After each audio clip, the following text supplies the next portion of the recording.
আসসালামু আলাইকুম বন্ধুরা, আপনারা যে বাইকটি দেখতে পাচ্ছেন এটা টিভিএস ভিক্টর বাইক। আর এই বাইকটি আমরা মডিফাই করতেছি সেল করার জন্য। যারা যারা বাইকটি নিতে আগ্রহ হন তারা অবশ্যই আমাদের সাথে যোগাযোগ করবেন। আর এটা পুরাটা কমপ্লিট একটা ক্যাফে রেসারের লুক হচ্ছে। একটু পরে আপনারা দেখতে পারবেন বাইকের ফাইনাল লুকটা।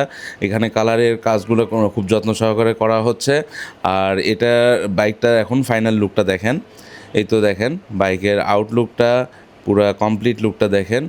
অনেক সুন্দরভাবে বাইকটি মডিফাই করা হয়েছে। এখানে সামনের টায়ার, পেছনের টায়ার, আর সামনের মাঠগার্ড, হেডলাইট, মিটার, হ্যান্ডেল, পুরা বাইক কালার, সাইড কাভার, এগুলো সব কিছু এখানে চেঞ্জ করা হয়েছে। এখানে আগস্ট 5-এর বিষয়ে এখানে লেখা হয়েছে বাংলাদেশের হিস্টোরিক্যাল ডে। অ্যান্ড এখানে পেছনের সাইডে দেখেন ক্যাফে রেসারের একটা শেপ করা হয়েছে। আর পেছন সাইডে টায়ারটাও দেওয়া আছে দেখেন। পেছনের ব্যাকলাইট, পেছনের শর্ট, মাঠগার্ড, এগুলো সব কিছু ওভারঅল, এবং সাথে বাইকের ইঞ্জিনটাও রিস্টোর করা হয়েছে। তো এই অবস্থায় বাইকটা আছে। এই অবস্থায় যারা নেবে 58,000 টাকায় বাইকটা আমরা সেল করে দিব। তো যারা যারা আগ্রহী আছেন তারা অবশ্যই আমাদের সাথে যোগাযোগ করবেন। ধন্যবাদ সবাইকে।